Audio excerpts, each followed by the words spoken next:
I'd like to spend a few minutes this morning just talking about the book of James.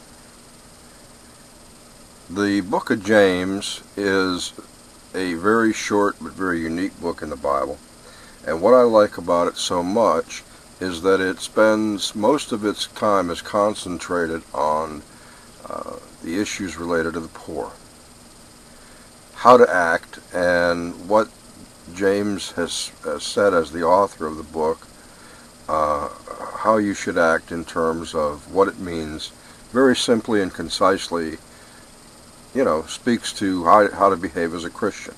It's a very wonderful book, and in this book also you'll find the passage, faith without works is dead. It makes all kinds of different references. But let's take just a minute, if we could, and we're going to read the preface that I have from just to give you an overview of the book of James.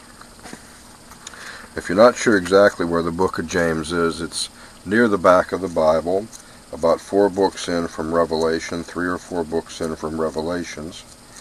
And this particular study Bible that I have very concisely gives a nice reference and gives an overview, and I'm just going to read that overview right here.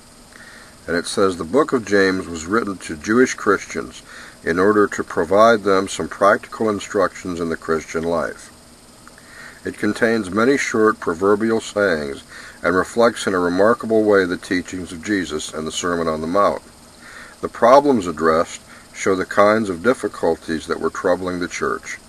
We read of pride, discrimination, greed, lust, hypocrisy, worldliness, and backbiting.